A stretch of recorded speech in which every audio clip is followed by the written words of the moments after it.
Massive shake-up in Formula One. Lewis Hamilton has torn up his contract with Ferrari following serious clause violations and has confirmed he'll be joining Red Bull immediately, stepping in to replace Yuki Tsunoda. If you want to uncover the full story behind the contract breaches and the real reasons Hamilton walked away from Ferrari, stay tuned until the end of this video. Subscribe just to stay tuned for the Formula One news no one else explains to you. Nobody expected it to unravel with such ferocity, with such speed, with such unforgiving, shattering consequences. The whispers had lingered for months like phantom echoes behind the paddock's polished hospitality walls. Faint, fleeting rumors passed between insiders who spoke in codes and insinuations, careful not to say too much too soon. There had been fleeting glances during press conferences, a lingering silence in interviews, a tension too nuanced for casual fans to notice but too loud for those in the know to ignore. And yet, when the moment finally arrived, when the headlines erupted and the notifications flooded every device on Earth, not even the most seasoned Formula One observer could have braced for the cataclysm that followed. Lewis Hamilton had not only walked away from Ferrari mid-season, an act of staggering audacity on its own, but had instantaneously reappeared on the grid, cloaked in Red Bull racing overalls, replacing Yuki Tsunoda without a whisper of warning. The shock wasn't just seismic, it was nuclear. The impact wasn't confined to a single team, it rippled outward, destabilizing everything: alliances, narratives, championship projections, and the very equilibrium of the 2025 season. Within moments of the announcement, the sport's tightly controlled ecosystem descended into a vortex of chaos. Broadcasters were caught mid-sentence, their rehearsed scripts burning into irrelevance as breaking news consumed every platform. Production teams scrambled. Studio lights came on in the middle of the night. Commentators dropped their headsets only to pick up phones and dial anyone who might know more. YouTube live streams surged with frenzied fans seeking clarity. Emergency podcast episodes were recorded in rental cars and airport lounges. TikToks appeared by the thousands. Twitter, no X, became a digital battlefield of celebration, rage, disbelief, and conspiracy theories spun faster than a Red Bull pit stop. Inside the paddock, the reaction was nothing short of stunned paralysis. Rival team principals exchanged glances of both admiration and unease. Engineers stood frozen in garages. PR reps clutched their earpieces like lifelines. No one moved. No one spoke, because no one truly understood what had just happened. But this wasn't chaos born of whim. It wasn't a stunt. It wasn't the erratic decision of a frustrated veteran lashing out. It was a calculated, premeditated extraction, a daring maneuver orchestrated behind a smokescreen of civility and corporate diplomacy, executed with clinical precision. Lewis Hamilton, one of the most decorated and scrutinized athletes in global sport, had spent the last 8 months navigating a labyrinth of disappointment, obstruction, and professional suffocation within the red-draped walls of Ferrari's fabled headquarters in Maranello. From the outside, it had all appeared golden, literally and figuratively. Photo shoots, ceremonial handshakes, emotional reunions with tifosi. It had the optics of destiny fulfilled, Hamilton, in scarlet red, seeking to replicate Schumacher's magic. But behind the curtain, the reality was far more brittle. The romance had been staged. The honeymoon never existed. The marriage had rotted from the start. Subscribe just to stay tuned for the Formula One news no one else explains to you. Ferrari had promised transformation. They offered Hamilton not just a contract, but a vision, a reinvention of the team around his leadership, his input, his legacy. They spoke of evolution, of decentralizing old-world hierarchies, of rebuilding trust between engineering departments and racing talent. But words are not actions. And within weeks of Hamilton's arrival, the cracks in the facade revealed themselves, subtle at first, then aggressively unavoidable. Suggestions he made during debriefs were acknowledged but never implemented. Feedback from race simulations was logged but never integrated. Requests for telemetry transparency, departmental alignment, and revised simulator workflows were met with bureaucratic nods that hid the truth. Ferrari didn't want a leader. They wanted a symbol, a figurehead, a mascot in red.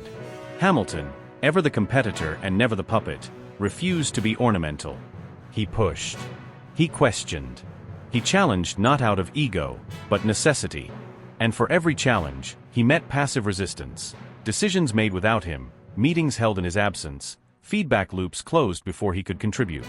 Technical autonomy was something he had enjoyed in previous teams, space to lead, to shape, to innovate. In Maranello, he was granted visibility but denied influence. He had the access, not the authority. He had the voice, but not the volume. Slowly, the optimism that had carried him into the Ferrari era turned to frustration, and the frustration calcified into resolve. He didn't storm out. He didn't slam doors or light fires. Instead, he turned to a clause buried so deep in his contract it might as well have been a myth. Crafted by legal minds as a contingency no one thought would be invoked, the clause allowed for unilateral termination under a specific matrix of internal breaches, operational limitations, structural non-cooperation, repeated organizational neglect. Hamilton's team had been logging incidents quietly, meticulously.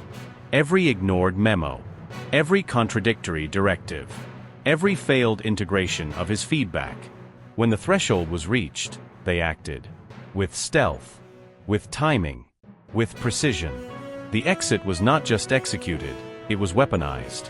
Red Bull had been monitoring the unrest for weeks. Tsunoda's performances were increasingly volatile. Verstappen was simmering in his own web of isolation after a string of strategic disagreements. The team, though dominant on the surface, was fracturing beneath the veneer.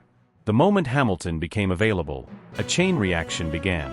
Private meetings, discreet visits to Milton Keynes, long, encrypted calls. Within days, everything was signed. Tsunoda was ousted in a cold clinical text that caught even some Red Bull engineers by surprise. Hamilton was in. And the sport's tectonic plates shifted. Subscribe just to stay tuned for the Formula One news no one else explains to you. When Hamilton arrived at Red Bull's headquarters, it was as if history itself had malfunctioned. The same hallways where his posters were once torn down in rival team buildings were now lined with engineers welcoming him with cautious awe. Analysts who once pored over his data in search of weaknesses were now presenting him with strategic overviews. His new suit, midnight blue and candy red, seemed surreal on his frame, yet he wore it like armor. There was no hesitancy in his stride, no second-guessing in his tone. He belonged here now, and he walked like a man who had finally stepped out of his cage. What made the situation even more volatile was the silence from Verstappen. The reigning world champion had neither posted nor spoken. The tension was thick. No photo op, no handshake, no welcome message. The energy was radioactive. It was now Hamilton and Verstappen, under one roof, sharing data, strategies, and objectives, and yet undoubtedly preparing for a psychological duel that would shake the fabric of the sport. Ferrari, blindsided, scrambled to control the narrative. Leclerc looked stunned in interviews. Frederic Vasseur issued a statement that reeked of damage control. Fans were divided, some mourning what could have been, others cheering Hamilton's rebellion against an empire unwilling to evolve. Red Bull's PR team ran double shifts trying to contain the media storm. Liberty Media executives convened late-night calls to strategize around the viewership explosion. Every network wanted exclusive rights. Every microphone wanted Hamilton. And Hamilton? He stayed quiet for 2 days. Let the world speak. Let the storm grow. And then, on a Sunday night, he tweeted only 5 words: "Time to finish the story." No hashtags. No photos. Just those words. And with them, a promise that this wasn't a detour. This wasn't a reaction. This was a mission. A reckoning. A resurrection. A revolt against inertia. A declaration that greatness doesn't wait for tradition to catch up. And so the season continues. With 2 titans in the same garage. With Ferrari humiliated. With the championship narrative rewritten mid-chapter. With every circuit now a battleground not just for points, but for pride, for legacy, for ownership of the future. Because this isn't just about who crosses the line first anymore. This is about who owns the story when it's over. And for Lewis Hamilton, the pen is back in his hands. He arrived in Maranello to fanfare, not just as a driver but as a living legend, a symbol of what Ferrari used to be and what it so desperately wanted to become again. The cameras followed his every move, the journalists worshipped at his feet, and the fans flooded social media with declarations of faith. Lewis Hamilton in red, it was supposed to be a fairy tale written in fire and speed, in legacy and destiny. But beneath the glitz, beyond the ceremonial welcomes and the polished interviews, the truth began to fester quietly, like rot beneath a golden frame. The optics were pristine. The reality, not even close. He wasn't the core. He wasn't even the architect. He was the headline, the marketing magnet, the aging general hired to stand beside the flag, not to steer the ship. From the very beginning, the whispers inside the factory were unmistakable. The organization hadn't built a home for Hamilton, it had carved out a spotlight. A place to display him. A pedestal, not a seat at the table. Everything began tilting away from him with an elegance so subtle, so calculated, it could have passed as coincidence. During development meetings, his input on ride stiffness and brake fade patterns was acknowledged, but then quietly shelved. When the updates rolled in, new suspension geometries, rear floor iterations, aero tweaks for turbulent wake, they always seemed to lean toward the preferences of someone else. The car, week by week, began to drift in its behavior. The rotation mid-corner, the entry predictability, the rear traction, all started catering to a different fingerprint. It became clear, the evolution wasn't following his voice. Charles Leclerc had been there longer. He was younger. He was the hope, the investment, the future. The car answered to his style. The engineers listened to his instincts. The factory pulse beat in his rhythm. It wasn't war. It wasn't sabotage. It was something colder, quiet favoritism disguised as team dynamics. When Hamilton raised technical feedback backed by deep analytics and rich telemetry comparisons, the room would nod with artificial gravity, then pivot the conversation. He was being outvoted without anyone saying a word. It escalated slowly. The imbalance became undeniable. The communication from the pit wall started to shift in tone, less responsive, less engaged. His suggestions during long runs in FP2 about rear where profiles or lift and coast strategies were dismissed, or logged under future simulations. The simulator sessions became predictable. Changes he requested rarely made it to the track. And when they did, the car felt no different. Like steering into a void. Then came Zandvoort. The sky undecided, the grip uncertain. The tire strategy that day wasn't just flawed, it was suicidal. While rivals ducked into the pits to adapt, Ferrari sat still. He radioed for intermediates as rain sliced across his visor. No reply. He skated across soaked asphalt like a passenger, hemorrhaging places while the team scrambled to understand what any first-year strategist should have known. But what broke him wasn't the aquaplaning or the loss of points. It was what came after. He entered the post-race briefing still dripping wet. His voice was calm. He laid out everything, lap delta charts, GPS overlays, tire degradation projections, weather radar. He wasn't angry. He was surgical. But when he finished, the room just stared. There was no ownership, no apology, no admission of error. Just that empty echoing silence that speaks louder than any words. The kind of silence that tells you everything you need to know about where you stand. He didn't slam the door. He didn't shout. He leaned back, eyes unreadable, and said one sentence that didn't need to reach the public to be immortalized within those walls. This isn't misfortune. This is betrayal disguised as error. And that sentence didn't stay in the room. It filtered through the corridors of the paddock like a gust of cold air. No one quoted it directly. They didn't have to. It clung to the walls of every strategy meeting, every press debrief, every executive call. Hamilton had spoken a truth everyone else only dared whisper. Elsewhere, far from the red-branded chaos and the passive-aggressive bureaucracy of Ferrari, Christian Horner was paying attention. Watching. Listening. Not with judgment, with calculation. He had seen champions break. He had seen them fall. But what he saw in Hamilton was not decline. It was displacement. He saw a blade forged for battle left to rust in ceremonial glass. Horner didn't see a veteran on his way out. He saw a soldier abandoned by his own army, still armed, still dangerous, still desperate for one last war. It began in shadows. No emails. No direct messages. Just threads pulled through mutual acquaintances. A casual comment from a mutual sponsor during a hospitality brunch in Montreal. A shared trainer mentioning how the Red Bull simulator team still held deep respect for Lewis's Racecraft. A glance at a charity event in Singapore. None of it meant anything on paper. But in the subtext, the invitation was clear: you're not done. And you don't have to be forgotten. The official conversation came later. Carefully timed. Far from the noise. Far from the cameras. They met on neutral ground, A lakeside villa on the edge of Lake Como, the type of place where reputations are reborn and history is rewritten over a single glass of wine. No security. No press officers. No deadlines. Just two men, aged by victory and warfare, finally speaking without intermediaries. Hamilton didn't bring notes. He didn't need them. He began with a confession, not a pitch. I didn't come to Ferrari to be praised. I came to help. I thought I could shape something. But all they wanted was a name. They wanted the logo of a champion, not the substance of one. Horner swirled the wine in his glass, eyes never leaving Hamilton's. We don't worship history at Red Bull, he said. We make it. We don't need a statue. We need a scalpel.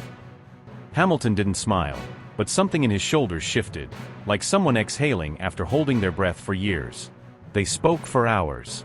About Verstappen. About the future. About what power really means when paired with freedom. They spoke about the difference between being used and being trusted. Horner didn't offer guarantees. He offered tools. A battlefield. A team that would build around him, not on top of him. When the meeting ended, no contract was signed. No cameras clicked. But the direction of the sport had already been altered. A fault line had opened beneath the foundations of Ferrari, and a new alliance had begun to rise. A phoenix was circling. Not reborn from ashes, but from the suffocating silence of being underestimated. What Ferrari saw as decline, Red Bull saw as dormant fury. What Maranello reduced to brand value, Milton Keynes saw as an unmatched weapon left idle. That night, beneath the quiet stars of Lake Como, Formula One didn't just witness the start of a new chapter. It witnessed the return of a storm. The agreement had never been intended to follow the conventional playbook of Formula One. This wasn't some flashy announcement engineered for media buzz or brand activation.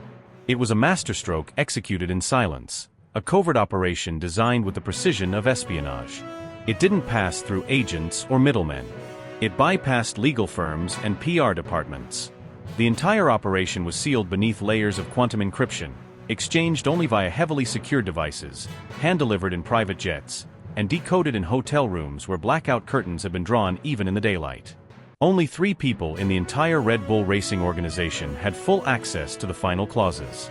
Even Adrian Newey, the mastermind of aerodynamics, the genius who had turned carbon and airflow into championship after championship, wasn't brought into the inner circle until the final stretch. And that was not by accident. It was a tactic. Deliberate. Surgical. Newey's mind was a vault of secrets, and until the timing was perfect, even he was kept just outside the blast radius. When he finally reviewed the files, the diagrams, the multi-year development trajectory, his response wasn't alarm, wasn't rejection, it was fascination. Quiet, analytical fascination. He leaned back in his chair, scanned the proposed power unit enhancements, the chassis adaptability protocols, and the advanced telemetry packages that had been specifically requested, and he said, barely audible over the hum of the wind tunnel in the next room, if the mission is to craft the most dominant machine ever built, then why not entrust it to the most multidimensional driver the sport has ever produced? Hamilton's terms had not been wild ultimatums. They weren't about entitlement or status. They weren't rooted in arrogance. They were purposeful. Focused. He was not joining Red Bull merely to collect wins or extend a legacy. He was entering with the ambition of revolutionizing what a driver could be within the walls of a Formula One team. He demanded a voice in the structural framework of the development academies. He wanted a stake in nurturing talent from overlooked regions and communities. He insisted on being a consultant in Red Bull's long-term push for environmental sustainability in motorsport, bringing forward solutions from his personal research team. He wanted a role in shaping how the brand interfaced with global culture, not as a passenger, but as an architect. His mission wasn't just speed. It was transformation. And astonishingly, the team didn't resist. They embraced it. When the story broke, it didn't just go viral, it redefined virality. Digital ecosystems across the globe collapsed under the weight of shock and disbelief. Sports networks ran wall-to-wall coverage. Streaming services commissioned emergency documentaries. F1 subreddits imploded with theories. Discord servers spun up live chats with tens of thousands of users dissecting every detail. The hashtag Hamilton Red Bull didn't just trend, it eclipsed political stories, world events, even entertainment blockbusters. For a full 24 hours, Lewis Hamilton wasn't just the face of Formula One, he was the most talked-about figure on Earth.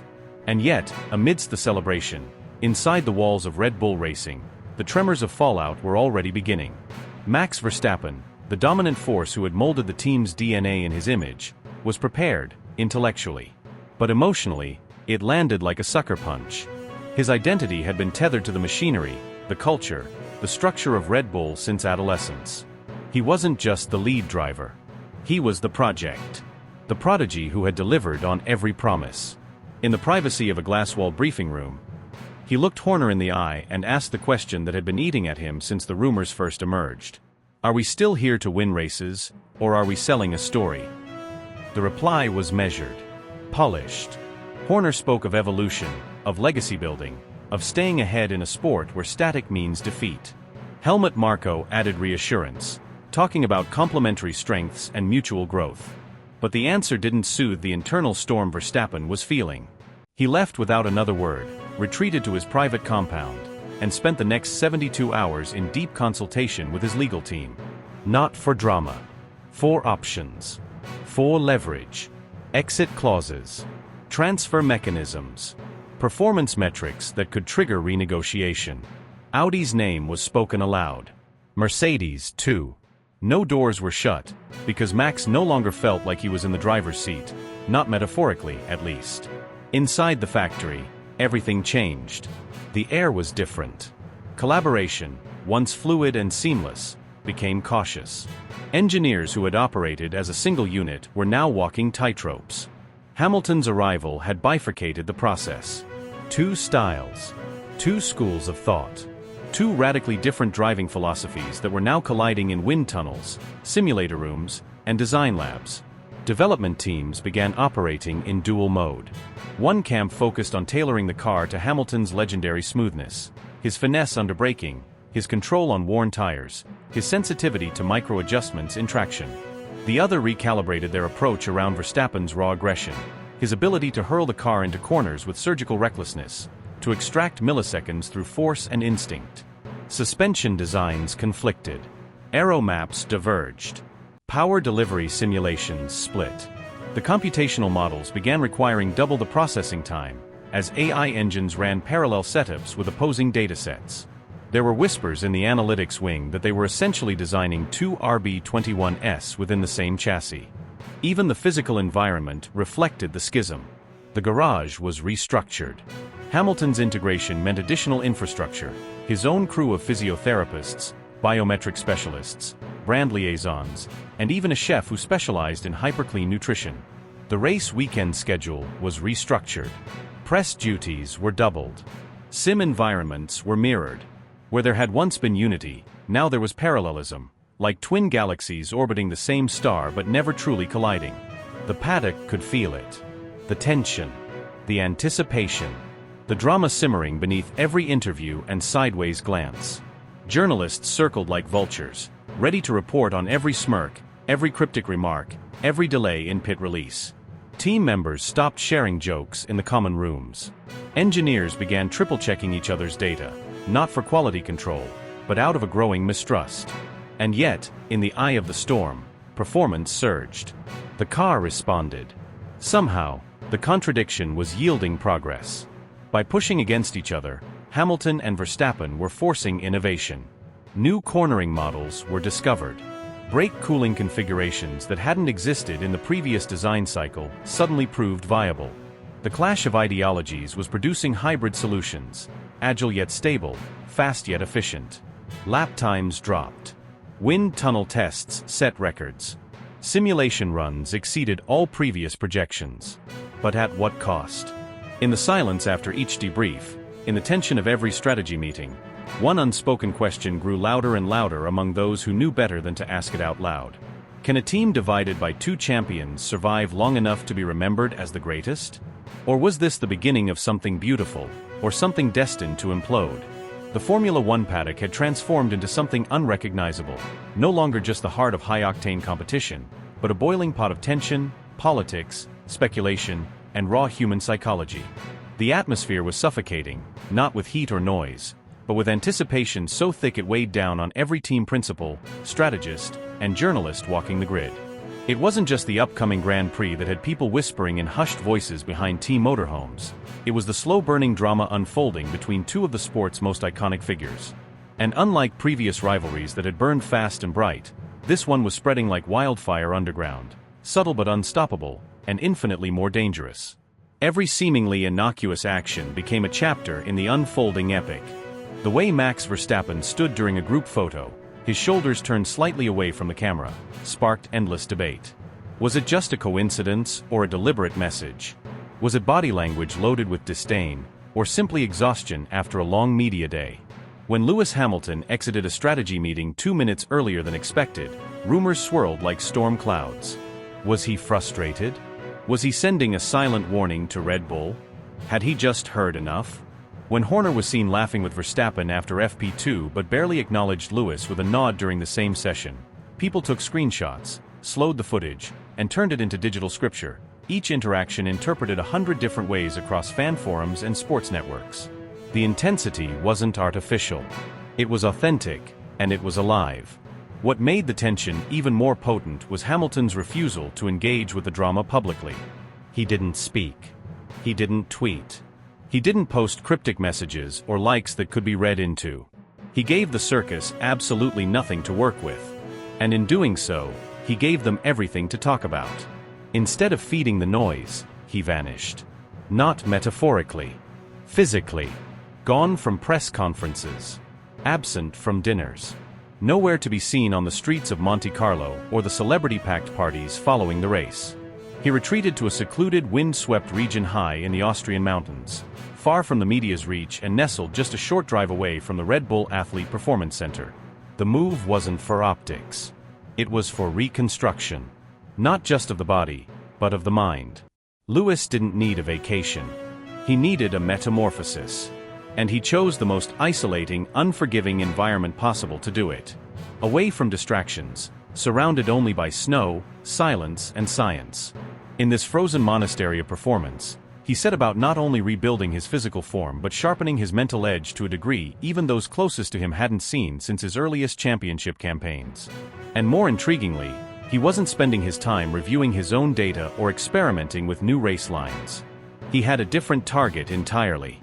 For hours on end, Hamilton immersed himself in the telemetry of Max Verstappen. Not just this season, every season. He dug through gigabytes of historical data, watched hours of onboard footage, and scrutinized every measurable element of Max's racing DNA. His brake modulation in wet conditions at Istanbul. His throttle pickup at exit in Baku. His micro-corrections under pressure in the high-speed chicanes of Suzuka. His tire preservation during safety car restarts in Bahrain. His choice of lines when defending into Turn 1 at Kota. It wasn't mimicry. It was something deeper. A forensic audit. A psychological infiltration. Hamilton wasn't trying to become Verstappen. He was trying to understand the very operating system behind the Dutch driver's instincts, to anticipate behavior before it even became conscious. Those who spoke to him during this time came away shaken. "I want to decode him," Lewis reportedly said, his voice calm, devoid of emotion. "I want to understand his heartbeat under pressure. I want to hear the engine note in his downshifts and know when he's second-guessing himself. I want to break apart the decisions he makes before he makes them. This isn't rivalry. This is deconstruction." He referred to it not as competition, but excavation. "It's archaeology," he said. "I'm digging through the layers of his genius to find the flaw beneath. Because there's always a crack. Always. Even in stone." Red Bull's leadership knew something had changed. Even if no one said it out loud, the vibe within the garage had shifted. The engineers could feel it. The mechanics felt it in the quiet moments between pit stops. There was a new tension in team briefings, not from shouting or confrontations, but from the silence that stretched between Hamilton and Verstappen like a taut cable. They barely acknowledged each other. When one spoke, the other scribbled notes. When one reviewed data, the other walked out of the room. And when they sat side by side, the air between them felt like it was carrying static. Two apex predators sharing the same territory, refusing to submit. The press picked up on the atmosphere instantly. Analysts on Sky Sports, ESPN, and Canal Plus couldn't stop commenting on how even basic exchanges between the two superstars had evaporated. There were no friendly shoulder taps, no polite banter, no congratulatory nods. Just steel and calculation. And it wasn't just personal. It was structural. Verstappen had always ruled Red Bull with a kind of wild sovereignty. But now, there was another monarch in the kingdom. And while Max had fire and momentum, Hamilton had experience and vision, and perhaps, more dangerously, a point to prove. By the time the next Grand Prix rolled around, even the casual fans could sense the shift. The air wasn't just filled with fuel fumes and adrenaline. It was heavy with consequence. Pit crews moved with more urgency. Team bosses spoke more cautiously. Every team felt the gravitational pull of this brewing storm between titans. Rival drivers kept their distance. Journalists hung back, unsure whether to poke the fire or simply watch it burn. The energy in the paddock wasn't nervous, it was electric, like standing too close to lightning. Something wasn't just coming. It had already begun. No one needed to announce it. Everyone already knew, this wasn't just about racing anymore. This was about legacy. About control. About a quiet war being waged lap after lap, corner after corner, wordlessly. There were no clear villains. No easy heroes. Just two men who had conquered the sport in different eras, now occupying the same throne room, refusing to blink. As the lights went out for that next race, the entire world leaned forward, not just to see who would lead into turn one, but to witness what happens when dominance collides with defiance, when data meets instinct, when history tries to rewrite itself in real time. And in that first second of silence before the engine screamed to life, the truth was already clear. They weren't here to share the kingdom. They were here to destroy each other's empires.